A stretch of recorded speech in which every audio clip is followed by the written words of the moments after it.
بسم اللہ الرحمن الرحیم۔ ہمارا 9واں لیکچر رسالت محمدی صلی اللہ علیہ وسلم کے عنوان پر ہے۔ گزشتہ لیکچرز آپ حضرات نے سن لیے ہوں گے۔ ان لیکچرز کی روشنی کے اندر یہ حقیقت آپ پر روشن ہو چکی ہے کہ اللہ تعالیٰ نے انسانوں کی ہدایت کے لیے جو نظام بنایا ہے وہ یہ ہے کہ مختلف قوموں کے پاس اللہ کے رسول اللہ کی طرف سے وحی لے کر آئے اور انہوں نے اپنی زندگی اور کردار کے نمونے سے ان تعلیمات کے عملی پہلوؤں کو روشن کر دیا۔ اور اللہ تعالیٰ کا قانون یہی ہے کہ اس نے انسان کو اول روز ہی سے نبیوں کی رہنمائی سے نوازا ہے۔ پہلا انسان نبی تھا اور اسی طرح تاریخ انسانی کا آغاز ہدایت اور روشنی کے اندر ہوا، گمراہی اور تاریکی کے اندر تاریخ انسانی کا آغاز نہیں ہوا۔ پھر یہ روشن سلسلہ برابر جاری رہا۔ ہر دور ہر زمانے میں اللہ تعالیٰ اپنے خاص پسندیدہ بندوں کے ذریعے سے اپنی ہدایت انسانوں تک پہنچاتا رہا۔ اس سلسلے کی آخری کڑی میرے اور آپ کے نبی جناب محمد الرسول اللہ صلی اللہ علیہ وسلم ہے۔ یہ زمانہ 6 صدی عیسوی کا ہے۔ نبی محترم جناب محمد الرسول اللہ صلی اللہ علیہ وسلم سیدنا عیسیٰ علیہ السلام کے زندہ آسمانوں پر اٹھائے جانے کے بعد کم و بیش 500 سال کے بعد اس دنیا کے اندر آئے ہیں۔ سیدنا عیسیٰ علیہ السلام کے زندہ آسمانوں پر اٹھائے جانے کے بعد 550 سال تک اس دنیا کے اندر کوئی نبی نہیں آیا۔ لوگ جو ہیں وہ خدا کی ہدایات، خدا کی طرف سے آنے والے رسولوں سے محروم ہو چکی تھی، اور اس وقت کا دین عیسوی جو کہ عیسیٰ علیہ السلام کا دین تھا، یہ بھی کچھ عرصے کے بعد اپنی اصلی حالت سے تبدیل ہو چکا تھا۔ ان کے ماننے والوں نے، ان سے مخالفت رکھنے والے لوگوں نے دین عیسوی کے اندر تحریف، تبدیلی کر دی تھی، جس سے دین عیسوی کی اصل شکل تبدیل ہو چکی تھی۔ چنانچہ کئی صدیاں گزرنے کے بعد لوگ جو ہیں وہ گمراہی کی دلدل کے اندر پھنستے چلے جا رہے تھے۔ بت پرستی کا آغاز ہو چکا تھا۔ بعض قومیں بتوں کی عبادت کرتی، بعض قومیں ستارے، سورج، چاند وغیرہ کی پرستش کرتی، اور ملک ایران کے رہنے والی قوم جو ہے وہ آگ کی پرستش کیا کرتی تھی، آگ کو معبود مانا کرتی تھی۔ اس لیے ضرورت تھی کہ اللہ تعالیٰ کوئی ایسا انتظام فرمائیں، کوئی ایسا فرد بھیجیں کہ جو لوگوں کو آ کر لوگوں کی پھیلائی ہوئی گمراہی کی باتوں سے انہیں نکالے اور انہیں معبودان باطلہ سے اٹھا کر ایک حقیقی رب کے سامنے جھکا دے۔ چنانچہ اللہ تعالیٰ نے انسانوں پر احسان کیا، انعام کیا، جس کا خود اللہ تبارک و تعالیٰ نے سورۃ آل عمران 4 پارے کے اندر اپنے اس احسان، اس انعام کو ذکر کیا ہے کہ لقد من اللہ علی المؤمنین اذ بعث فیہم رسولا۔ اللہ تعالیٰ نے مومنوں پر، ایمان والوں پر احسان کیا کہ انہی میں سے ایک شخص کو انہی کی طرف رسول بنا کر مبعوث کیا۔ چنانچہ 571 عیسوی میں جناب محمد الرسول اللہ صلی اللہ علیہ وسلم تمام دنیا اور تمام انسانی قوموں کے لیے ایک پیغمبر بن کر اس دنیا کے اندر تشریف لائے۔ 571 عیسوی آپ کی پیدائش ہے۔ ربیع الاول کا مہینہ طبقات ابن سعد کے اندر ہے کہ ربیع الاول کا مہینہ 571 عیسوی وہ آ گئے جن کے آنے کی زمانے کو ضرورت تھی۔ عرب کی سرزمین پر آپ کی پیدائش ہوئی اور پھر اللہ تعالیٰ نے آپ کو نبوت سے سرفراز کیا، اسلام کی پوری تعلیم اور مکمل قانون دے کر اس خدمت پر لگا دیا گیا کہ اسے پوری دنیا کے اندر پھیلا دیں۔ دنیا کا جغرافیہ اٹھا کے دیکھیں، آپ ایک ہی نظر میں محسوس کر لیں گے کہ پوری دنیا کی پیغمبری کے لیے زمین پر عرب سے زیادہ مناسب مقام اور کوئی نہیں ہو سکتا تھا۔ یہ ملک ایشیا افریقہ کے عین درمیان واقع ہے اور یورپ بھی یہاں سے قریب ہے۔ خصوصاً اس زمانے میں یورپ کی تہذیب یافتہ قومیں زیادہ تر یورپ کے جنوبی حصے میں آباد تھیں اور یورپ کا یہ حصہ عرب سے زیادہ دور نہیں ہے۔ پھر آپ لوگ اس زمانے کی تاریخ پڑھ کر دیکھیے، آپ کو معلوم ہوگا اس نبوت کے لیے اس زمانے میں عربی قوم سے زیادہ موزوں کوئی اور قوم نہ تھی، اس لیے کہ عرب جو تھے وہ بہت ذہین قوم تھی، اور اسی طرح عرب صاحب اللسان قوم تھے۔ عرب کے اندر سب سے بڑی خاصیت جو تھی وہ یہ کہ عرب شاعر لوگ تھے۔ عرب اپنے آپ کو صاحب اللسان، اہل زبان مانتے تھے، اور ان کے علاوہ قوموں کو وہ گونگی زبان تصور کیا کرتے تھے۔ عرب کے اندر شاعری کا اتنا عروج تھا کہ اگر ان کا کوئی بچہ بالغ ہو جاتا اور وہ کوئی شعر نہ کہہ سکتا ہوتا تو اسے وہ قتل کر دیا کرتے تھے یا کروا دیا کرتے تھے کہ اسے تو شعر ہی کہنا نہیں آتا۔ چنانچہ امرؤ القیس، جسے شہنشاہ شعراء کہا جاتا ہے، اس کی پیدائش ہوئی، بڑا ہوا، 14-15 سال اس کی عمر ہو گئی، لیکن اس نے کوئی شعر نہیں کہا ابھی تک۔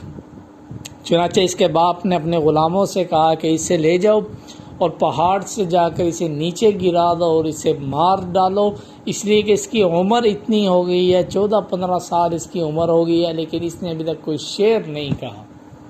چنانچہ غلام جو ہے وہ امرؤ القیس کو پکڑ کر لے گئے، اور جب پہاڑ سے اسے گرانے لگے تو اس نے پوچھا کہ میرا قصور کیا ہے، کیوں مجھے مارنا چاہتے ہو؟ غلاموں نے کہا کہ تیری عمر 15 سال ہو گئی ہے اور تو نے ابھی تک کوئی شعر ہی نہیں کہا۔ چنانچہ امرؤ القیس نے فی البدی وہاں کھڑے ہو کر اشعار پڑھے۔ فی البدی اسے کہتے ہیں کہ بغیر سوچے سمجھے بس ذہن میں آتا گیا اور وہ زبان سے نکالتا گیا، اور اس سے بڑے مشہور قصیدے کہے ہیں۔ چنانچہ اس کی جان بخشی گئی، اور پھر شعراء کے اندر اسے شہنشاہ کا لقب دیا جاتا ہے یا سردار شعراء کا لقب دیا جاتا ہے، کہ سب سے بڑا شاعر جو عربی کا تھا اور عرب قوموں کے اندر جو بڑا شاعر ہے وہ امرؤ القیس کا نام شمار کیا جاتا ہے۔ اور اسی طرح دوسری بڑی بڑی قومیں اپنا زور دکھا کر گویا بے دم ہو چکی تھی، اور عرب قوم جو تھی وہ تازہ قوم تھی، تازہ دم تھی۔ تمدن کی ترقی سے دوسری قوموں کی عادتیں بگڑ گئی تھیں، اور عربی قوم میں اس وقت تک کوئی ایسا تمدن نہیں تھا جو اس کو آرام طلب، عیش پسند اور گھٹیا بنا دیتا، بلکہ عرب جو تھے وہ بڑے جنگجو اور بہادر انسان تھے، حتیٰ کہ چھوٹی چھوٹی باتوں پر لڑنا، قتل کر دینا، جنگ کرنا، یہ ان کے ہاں معمولی سی بات تھی۔ 6 صدی عیسوی کے عرب اس زمانے کی تہذیب یافتہ قوموں کے برے اثرات سے بالکل پاک تھے۔ ان میں وہ تمام انسانی خوبیاں موجود تھی جو ایک ایسی قوم میں ہو سکتی ہیں جس کو زوال کی طرف جاتی تہذیب کے اثرات نہ پہنچے ہوں۔ وہ بہادر تھے، بے خوف تھے، سخی تھے، وعدے کے پکے تھے، آزاد خیالی اور آزادی کو پسند کرنے والے تھے۔ کسی قوم کے وہ غلام نہ تھے، اپنی عزت پر جان دے دینا ان کے لیے انتہائی آسان کام تھا۔ نہایت سادہ زندگی بسر کرتے تھے، عیش و عشرت سے انہیں کوئی واسطہ نہیں تھا۔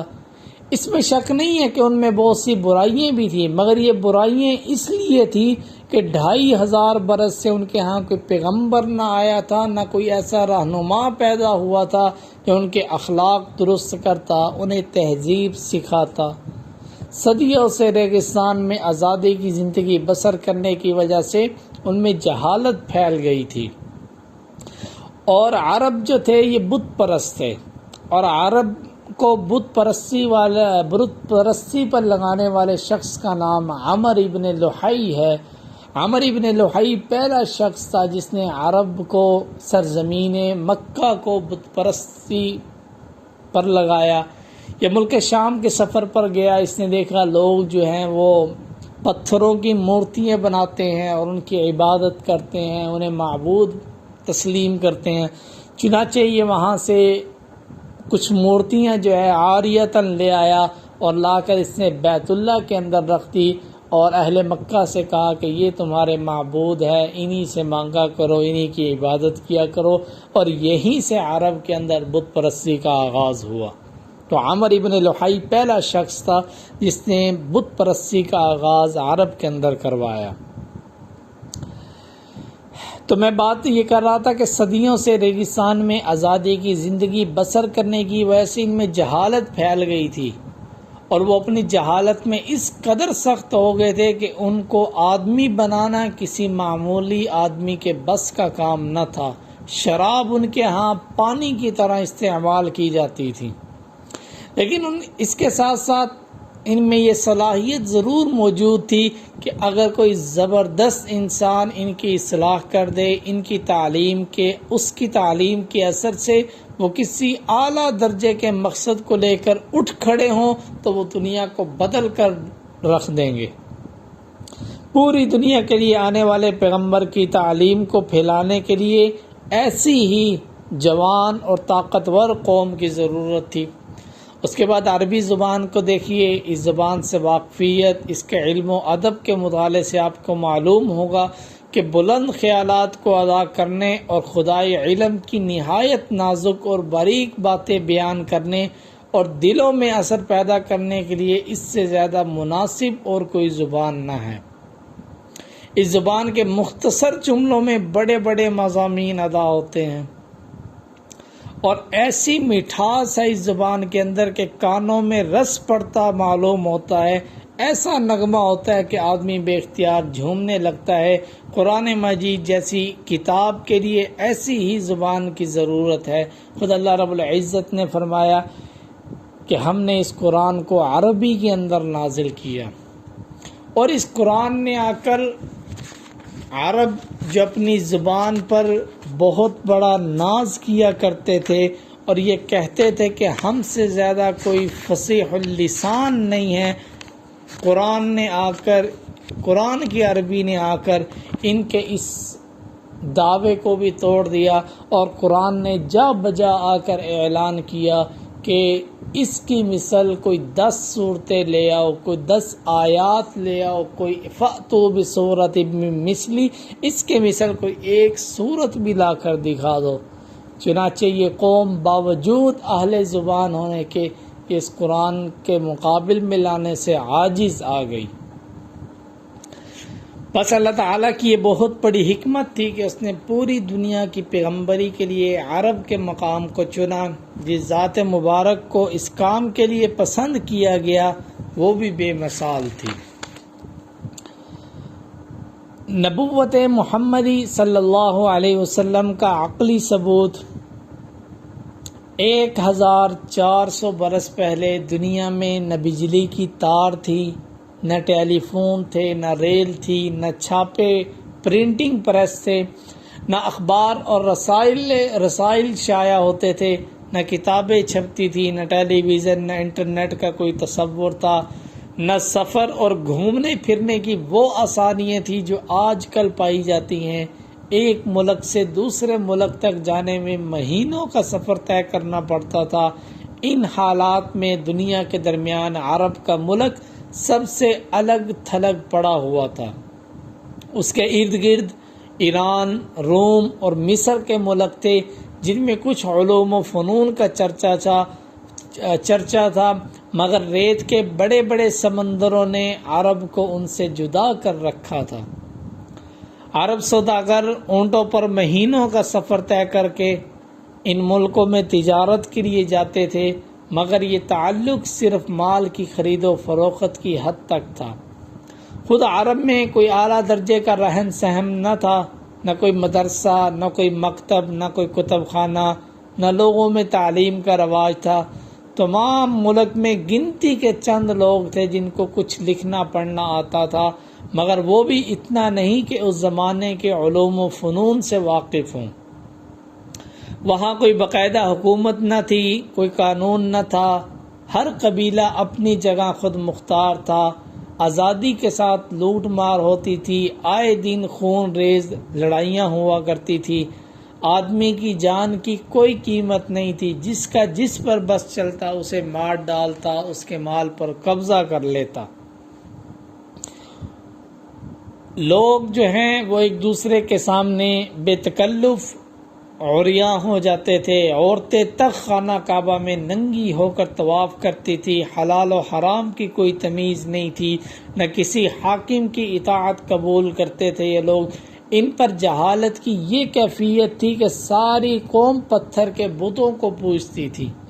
میں نے بتلایا خود بیت اللہ کے اندر 360 بت رکھے ہوئے تھے، راہ چلتے میں کوئی اچھا سا چکنا پتھر مل جاتا اسی کو سامنے رکھ کر پوجا کر لیتے، یعنی جو گردنیں کسی کے سامنے نہ جھکتی تھی وہ پتھروں کے سامنے جھک جاتی تھی، اور یہ قوم یہ سمجھتی تھی کہ یہ پتھر جو ہیں ان کی ضروریات کو پورا کریں گے۔ ایسی قوم اور ایسے حالات میں ایک شخص پیدا ہوتا ہے، بچپن ہی میں ماں باپ اور دادا کا سایہ سر سے اٹھ جاتا ہے، اس لیے اس گری گزری حالت میں جو تربیت مل سکتی تھی وہ بھی اس کو نہیں ملتی۔ ہونش سنبھالتا ہے تو عرب لڑکوں کے ساتھ بکریاں چرانے لگ جاتا ہے، جوان ہوتا ہے تو تجارت میں لگ جاتا ہے، اٹھنا بیٹھنا ملنا جلنا سب انہی عربوں کے ساتھ ہے جن کی حالت ابھی بیان ہوئی ہے۔ تعلیم کا نام تک نہیں ہے، یہاں تک کہ پڑھنا بھی نہیں آتا، اور اس کے خیالات سب سے جدا ہیں۔ وہ کبھی کسی سے جھوٹ نہیں بولتا، کسی سے بد کلامی نہیں کرتا، زبان میں سختی کے بجائے مٹھاس ہے، وہ بھی ایسا کہ لوگ اس کے گروہ فین ہو جاتے ہیں، گرویدہ فین ہو جاتے ہیں۔ وہ کسی کا ایک پیسہ بھی ناجائز طریقے سے نہیں لیتا۔ اس کی ایمانداری کا حال یہ ہے کہ لوگ اپنے قیمتی مال اس کے پاس حفاظت کے لیے رکھواتے ہیں، وہ ہر ایک کے مال کی حفاظت اپنی جان کی طرح کرتا ہے، اور ساری قوم اس کی امانت و دیانت پر بھروسہ کرتے ہوئے اسے الصادق الامین، صادق سچ بولنے والا، زیادہ سچ بولنے والا، اور الامین امانت دار کے نام سے اسے پکارتی ہیں۔ اس کی شرم و حیا کا یہ حال ہے کہ ہوش سنبھالنے کے بعد کسی نے اس کو برہنہ نہیں دیکھا۔ اس کی شائستگی کا حال یہ ہے کہ بدتمیز اور گندے لوگوں میں پلنے اور رہنے کے باوجود ہر بدتمیزی اور گندگی سے نفرت کرتا ہے۔ اسے ہر کام میں صفائی ستھرائی پائی جاتی ہے۔ اس کے خیالات اتنے پاکیزہ ہیں کہ اپنی قوم کو لوٹ مار اور خون ریزی کرتے دیکھ کر اس کا دل دکھتا ہے۔ وہ لڑائیوں کے موقع پر صلح صفائی کرانے کی کوشش کرتا ہے۔ دل ایسا نرم ہے کہ ہر ایک کے دکھ درد میں شریک ہوتا ہے، یتیموں بیواؤں کی مدد کرتا ہے، بھوکوں کو کھانا کھلاتا ہے، پیاسوں کو پانی پلاتا ہے، مسافروں کی میزبانی کرتا ہے، کسی کو اس سے کوئی دکھ نہیں پہنچتا۔ چنانچہ یہ شخص ایسے لوگوں کے اندر رہ کر اپنے اچھے اخلاق، اچھے اوصاف لے کر عمر بڑھتی جا رہی تھی، جہاں تک کہ 40 برس کے قریب اس قدر پاک صاف اعلیٰ درجے کی شریفانہ زندگی بسر کرنے کے بعد یہ شخص اس تاریکی سے جو اس کے چاروں طرف پھیلی ہوئی تھی گھبرا اٹھتا ہے۔ جہالت، بد اخلاقی، بد کرداری، بد نظمی، شرک و بت پرستی کا یہ ہولناک سمندر جو اس کو گھیرے ہوئے تھا، وہ اس سے نکلنا چاہتا ہے، کیونکہ یہاں کوئی چیز بھی اس کی طبیعت کے مناسب نہیں۔ آخر وہ آبادی سے دور ایک پہاڑ کے غار میں جا کر تنہائی اور سکون کی کیفیت میں کئی دن گزارنے لگتا ہے، فاقے کر کر کے اپنی روح، اپنے دل و دماغ کو اور زیادہ پاک صاف کرتا ہے، سوچتا ہے، غور و فکر کرتا ہے، تفکر کرتا ہے، کوئی روشنی ڈھونڈتا ہے جس سے وہ اس چاروں طرف پھیلی ہوئی تاریکی کو دور کر دے۔ ایسی طاقت حاصل کرنا چاہتا ہے جس سے وہ اس بگڑی ہوئی دنیا کو توڑ پھوڑ کر پھر سے سنوار دے۔ پھر اس کی حالت میں ایک عظیم الشان تبدیلی آتی ہے کہ یکا یک اس کے دل میں وہ روشنی آ جاتی ہے جس کو اس کی فطرت مانگ رہی تھی۔ اچانک اس کے اندر وہ طاقت بھر جاتی ہے جو اس سے پہلے کبھی ظاہر نہ ہوئی تھی، اور وہ غار کی تنہائی سے نکل کر آتا ہے، اپنی قوم کے پاس آتا ہے، کہتا ہے کہ بت کسی کے کام نہیں، انہیں چھوڑ دو۔ جناب نبی محترم صلی اللہ علیہ وسلم غار حرا کے اندر نبوت سے ملنے سے پہلے سیدہ خدیجہ رضی اللہ تعالی عنہ سے کچھ دن کا توشہ، کھانے پینے کا سامان لے کر غار حرا کے اندر چلے جاتے، کئی دن وہاں گزارتے اور تفکر کرتے، سوچتے بیٹھتے کہ کس طرح سے وہ اپنی قوم کو جہالت سے نکالیں، گمراہی سے نکالیں، تاریکی سے نکال کر روشنی کی طرف لے آئیں۔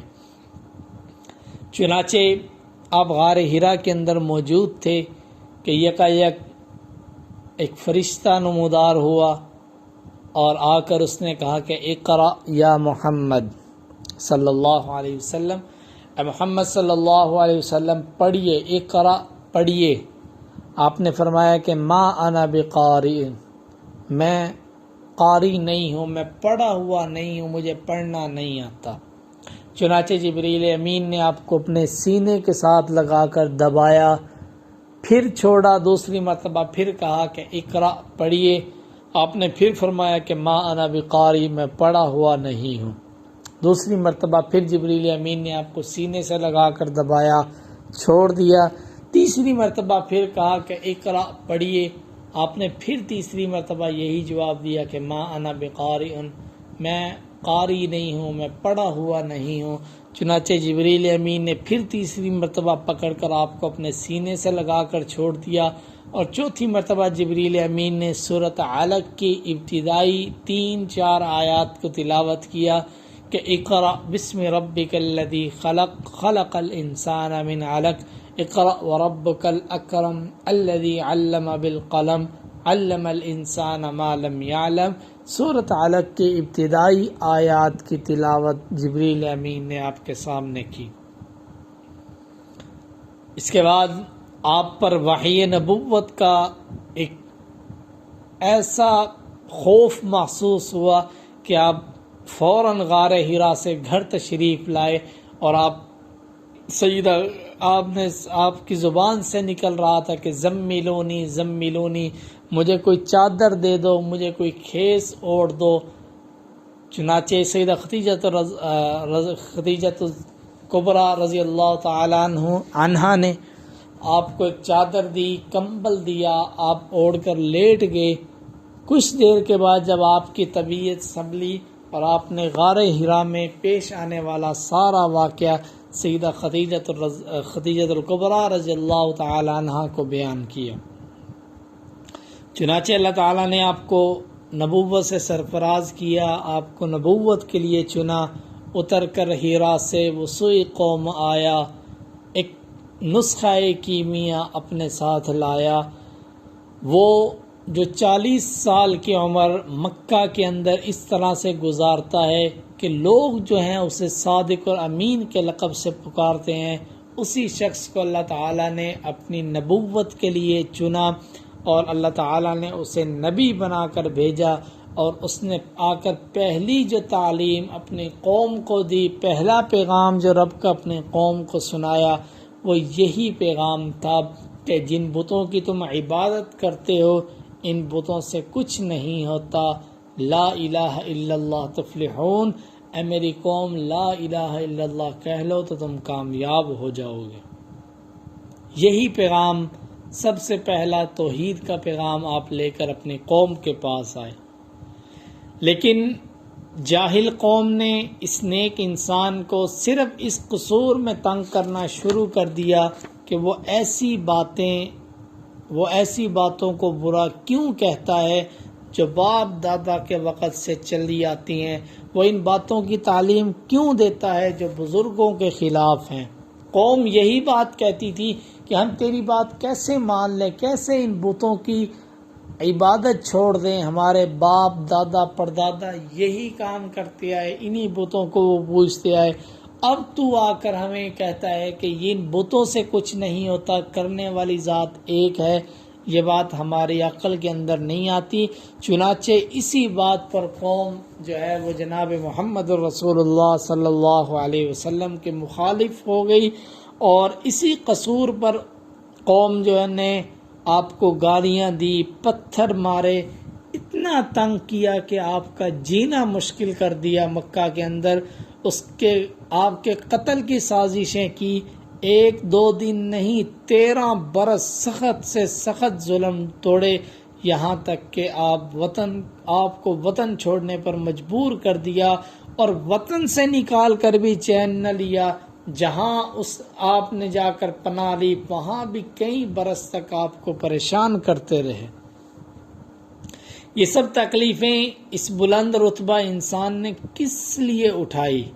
صرف اس لیے کہ وہ اپنی قوم کو سیدھا راستہ بتانا چاہتا تھا۔ اس کی قوم اسے بادشاہی دینے کے لیے تیار تھی، دولت کے ڈھیر اس کے قدموں میں ڈالنے پر آمادہ تھی، لیکن شرط یہ تھی کہ وہ اس تعلیم سے باز آ جائے۔ مگر نبی محترم نے سب چیزوں کو ٹھکرا کر اپنی بات پر قائم رہے کہ اس سے بڑھ کر نیک دلی اور سچائی کس طرح کسی کے خیال میں آ سکتی ہے کہ کوئی شخص اپنے کسی فائدے کی خاطر نہیں، صرف دوسروں کے بھلے کی خاطر تکلیفیں اٹھائے۔ وہی لوگ جن کے فائدے کے لیے وہ کوشش کر رہا ہے، وہی قوم اسے پتھر مارتی ہے، وہ پھر بھی ان کے لیے دعائے خیر کرتا ہے۔ انسان تو کیا فرشتے بھی اس نیکی پر قربان ہو جائیں۔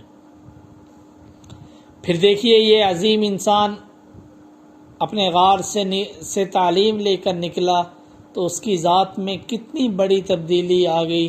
اب جو کلام وہ سنا رہا تھا وہ ایسا فصیح اور بلیغ کلام تھا کہ کسی نے اس سے پہلے ایسا کلام کہا نہ اس کے بعد کوئی کہہ سکا۔ عرب والوں کو اپنی شاعری، اپنی خطابت، اپنی زبان کی فصاحت پر بڑا ناز تھا۔ اس نے عربوں سے کہا کہ تم ایک ایسی صورت اس کلام جیسی بنا لاؤ، مگر وہ یہ کام نہ کر سکے۔ حد یہ کہ خود اس شخص کی عام بول چال اور تقاریر کی زبان بھی ایسی بلند و پایہ نہ تھی جتنی اس خاص کلام کی تھی۔ چنانچہ آج بھی ہم جب دوسری تقریروں کا مقابلہ اس کلام سے کرتے ہیں تو دونوں کے اندر نمایاں فرق محسوس ہوتا ہے۔ ایک امی ان پڑھ نے اخلاق، معاشرت، معیشت، سیاست، انسانی زندگی کے تمام معاملات کے متعلق ایسے قوانین بتائے کہ بڑے بڑے عالم اور عقل مند کئی سالوں کی سوچ بچار اور ساری عمر کے تجربات کے بعد بمشکل ان کی حکمتوں کو سمجھ سکتے ہیں، اور دنیا کے تجربات اور جتنی بڑھتی جاتی ہیں ان کی حکمتیں اور زیادہ کھلتی جاتی ہیں۔ چنانچہ جناب نبی محترم صلی اللہ علیہ وسلم نے 23 برس کی مدت میں اپنے اخلاق، اپنی نیکی، اپنی شرافت اور اپنی تعلیم کے زور سے اپنے دشمنوں کو دوست بنایا، اپنے مخالفوں کو ہم نوا بنایا۔ بڑی بڑی طاقتیں اس کے مقابلے میں انہیں اور آخرکار شکست کھا کر انہیں کے قدموں پر آ رہی۔ اس نے جب فتح پائی تو کسی دشمن سے بدلہ نہ لیا، کسی پر سختی نہ کی۔ جنہوں نے اس کے حقیقی چچا سیدنا حمزہ رضی اللہ تعالی عنہ کو شہید کیا تو ان پر بھی فتح پانے کے بعد آپ نے انہیں معاف کر دیا۔ جنہوں نے پتھر مارے، وطن سے نکالا، ان کو بھی فتح پا کر آپ نے معاف کر دیا، بخش دیا۔ اس نے کبھی کسی سے دھوکہ نہ دیا، وعدہ کر کے کبھی توڑا نہ، جنگ میں کبھی کسی پر زیادتی نہیں کی۔ اس کے سخت سے سخت دشمن بھی کبھی اس پر کسی گناہ یا ظلم کا الزام نہ لگا سکے۔ حتیٰ کہ 23 برس کے اندر یکا یک ایک ایسا زبردست انقلاب آیا، ایک ایسا زبردست انقلاب اٹھا عرب کی سرزمین پر، جس نے جاہل عرب کو، جو پہلے جاہل تھے، تعلیم سے آراستہ، تعلیم سے آشنا نہیں تھے، تہذیب و تمدن نہیں تھا، لیکن 23 برس کے اندر اس نے عرب میں ایسا تہذیب و تمدن پیدا کر دیا کہ بڑی بڑی سلطنتیں اور بڑی بڑی قومیں ان کے تہذیب و تمدن کی مثالیں دینے لگ گئی، اور ایسا انقلاب برپا ہوا کہ ایران، روم اور مصر کی عظیم الشان سلطنتوں کے تختے الٹ دیے، دنیا کو تمدن، تہذیب، اخلاق اور انسانیت کا ایسا درس دیا، اور اسلام کی ایک تعلیم اور ایک شریعت کو لے کر ایشیا، افریقہ، یورپ کے دور دراز حصوں تک پھیلتے چلے گئے۔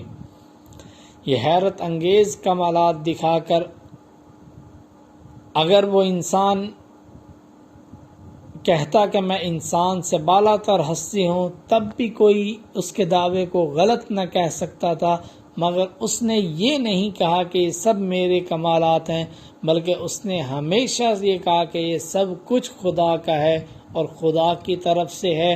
جو میں نے جو کلام پیش کیا ہے، جس کی مثال لانے سے سب انسان عاجز ہیں، یہ کلام میرا نہیں ہے، نہ میرے دماغ کی قابلیت کا نتیجہ ہے، بلکہ یہ خدا رحمان کا کلام ہے۔